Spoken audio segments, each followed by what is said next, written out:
सोचिए, एक अंधेरे कमरे में हैं, एक स्विच दबाते हैं और रोशनी।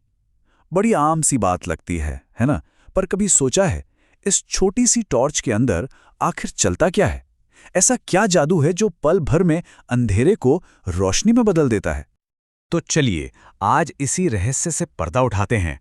हम सब मिलकर समझेंगे कि कैसे ये सिंपल सी टॉर्च बिजली के उन बेसिक नियमों को सामने लाती है जिनके दम पर हमारी पूरी मॉडर्न दुनिया चलती है। तो इस सफर में हम क्या-क्या करने वाले हैं? पहले टॉर्च के अंदर झांकेंगे, फिर उसके पावर सोर्स को समझेंगे, उसके बाद एक सिंपल सा सर्किट बनाएंगे, स्विच का काम देखेंगे और आखिर में ये सब हमारी सेफ्टी के लिए इतना जरूरी क्यों है, इस पर भी बात करेंगे। ठीक है, तो शुरू करते हैं। सबसे पहला काम, चलिए इस टॉर्च को खोलकर देखते हैं कि भाई इसके अंदर आखिर है क्या। तो जैसे ही हम इसे खोलते हैं, मोटी मोटी तीन चीजें दिखती हैं। एक तो है लैंप, जहां से रोशनी आती है, फिर है स्विच कंट्रोल के लिए, और हाँ, सबसे जरूरी इलेक्ट्रिक सेल्स यानी इसकी पावर। बस यही तीन चीजें मिलकर सारा कमाल करती हैं। हर कहानी का एक हीरो होता है ना? और इस टॉर्च की कहानी का हीरो है इसका पावर सोर्स। चलिए इसकी पावर को थोड़ा और करीब से समझते हैं। ये जो इलेक्ट्रिक सेल है ना, जिसे हम आमतौर पर सेल बुलाते हैं, ये असल में एनर्जी का एक छोटा सा पैकेट है। इसके हमेशा दो साइड होते हैं, एक पॉजिटिव प्लस और दूसरा नेगेटिव माइनस। और यही दोनों सिरे यानी टर्मिनल्स एनर्जी के फ्लो का रास्ता बनाते हैं। और जब हमें ज्यादा पावर चाहिए होती है तो सिंपल, हम कई सेल्स को एक साथ जोड़ देते हैं। दो या उससे ज्यादा सेल्स के इसी कॉम्बिनेशन को कहते हैं बैटरी। इसमें क्या होता है, एक सेल का प्लस वाला हिस्सा दूसरे के माइनस वाले हिस्से से जुड़ जाता है और बन जाता है एक पावरफुल पावर सोर्स। अच्छा, पावर तो मिल गई, पर रोशनी कहाँ से आती है? देखिए, टॉर्च में दो तरह के लैंप हो सकते हैं। जो पुराने वाले होते थे, उनमें एक पतला सा तार यानी फिलामेंट गर्म होकर चमकता है। लेकिन जो नए एलईडी लैंप हैं, उनमें फिलामेंट नहीं होता। उसके दो टर्मिनल्स होते हैं और जब उनसे करंट गुजरता है तो रोशनी पैदा होती है।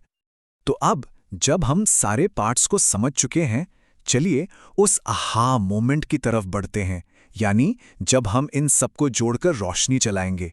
यही वो पॉइंट है जहां इलेक्ट्रिकल सर्किट का असली मतलब समझ में आएगा। एक मिनट के लिए सोचिए, अगर हम एक सेल और एक लैंप को अलग अलग तरीकों से जोड़ने की कोशिश करें तो क्या होगा? क्या हर बार लैंप जलेगा? चलिए देखते हैं कि कौन सा अरेंजमेंट काम करता है और कौन सा फेल हो जाता है। तो रोशनी पाने का सही तरीका यह है, एक तार लीजिए सेल के एक टर्मिनल से लैंप के एक टर्मिनल तक, फिर दूसरा तार लीजिए सेल के दूसरे टर्मिनल से लैंप के दूसरे टर्मिनल तक, और जैसे ही यह पाथ कंप्लीट होता है, बूम, लैंप जल उठता है। और पता है, इसी को कहते हैं इलेक्ट्रिकल सर्किट यानी विद्युत परिपथ। सिंपल भाषा में ये बिजली के बहने का एक पूरा कंप्लीट रास्ता है। जब तक ये रास्ता टूटा नहीं है, करंट बहता रहेगा और हमारा लैंप जलता रहेगा। और हाँ, इस रास्ते पर बिजली एक खास डायरेक्शन में चलती है। ये कन्वेंशन है, यानी माना जाता है कि करंट हमेशा सेल के पॉजिटिव टर्मिनल से निकलकर नेगेटिव टर्मिनल की तरफ जाता है। ओके, सर्किट तो बन गया, पर इसे अपनी मर्जी से ऑन ऑफ कैसे करें? बिल्कुल सही, यहां एंट्री होती है स्विच की। ये हमें इस फ्लो पर पूरा कंट्रोल देता है। स्विच देखने में एक सिंपल सा डिवाइस है, पर बहुत पावरफुल है। इसका काम बस एक ही है, बिजली के रास्ते को या तो जोड़ना या तोड़ देना, बिल्कुल एक ड्रॉब्रिज की तरह, जो डिसाइड करता है कि ट्रैफिक आगे जाएगा या रुक जाएगा। अब जरा यहां ध्यान दीजिए, जब स्विच ऑफ पोजीशन में होता है तो सर्किट ओपन कहलाता है, यानी रास्ता टूटा हुआ है, करंट आगे नहीं बढ़ सकता। पर जैसे ही हम स्विच को ऑन करते हैं, सर्किट क्लोज्ड हो जाता है, रास्ता पूरा हो गया, करंट बहने लगा और हमारा लैंप जल गया। तो हमने ये तो देख लिया कि करंट बहता है, लेकिन ये किन चीजों से होकर बहता है और ऐसी कौन सी चीजें हैं जो इसे रोक देती हैं? एक और मजेदार पहेली, चलिए इसे भी सॉल्व करते हैं। कभी सोचा है कि बिजली के तार हमेशा मेटल के ही क्यों बने होते हैं और उनके ऊपर वो प्लास्टिक या रबर की कवरिंग क्यों होती है?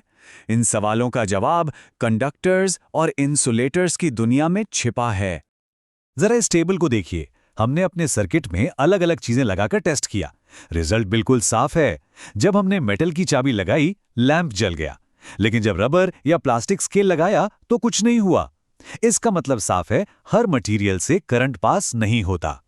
तो यहां से हम दो जरूरी चीजें सीखते हैं।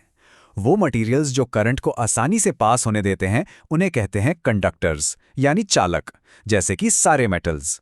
और वो मटेरियल्स जो करंट को रोक देते हैं उन्हें कहते हैं इंसुलेटर्स यानी कुचालक, जैसे प्लास्टिक, रबर। अब समझ आया कि तार मेटल के क्यों होते हैं और उन पर प्लास्टिक की कवरिंग क्यों होती है? सेफ्टी के लिए। चलिए, अब जब हम ये बेसिक प्रिंसिपल समझ गए हैं तो इस टॉर्च से बाहर निकलकर देखते हैं कि ये नॉलेज हमारी रियल लाइफ में हमारी सेफ्टी के लिए कितनी कितनी ज़रूरी है। और ये एक बात हमेशा याद रखनी चाहिए, हमारा अपना शरीर यानी ह्यूमन बॉडी भी बिजली का एक बहुत अच्छा कंडक्टर है। और यही वजह है कि इलेक्ट्रिकल अप्लायंसेस को हैंडल करते वक्त बहुत बहुत ज़्यादा सावधानी बरतनी चाहिए। एक छोटी सी लापरवाही भी खतरनाक हो सकती है। तो आज हमने जो भी सीखा वो सिर्फ एक टॉर्च के बारे में नहीं था। एक पावर सोर्स, एक पाथ और एक डिवाइस, ये जो सिंपल सा सिस्टम है ना, यही हर इलेक्ट्रिकल टेक्नोलॉजी की बुनियाद है। हमारे फोन से लेकर हमारे घर की लाइट्स तक सब इसी पर चलता है। और आखिर में एक सवाल, अगर एक इतनी सिंपल सी टॉर्च इन्हीं रूल्स पर चलती है तो जरा सोचिए कि यही सेम रूल्स हमारे रोज के कॉम्प्लेक्स गैजेट्स जैसे स्मार्टफोन या कंप्यूटर के अंदर कितने कमाल के तरीके से काम करते होंगे।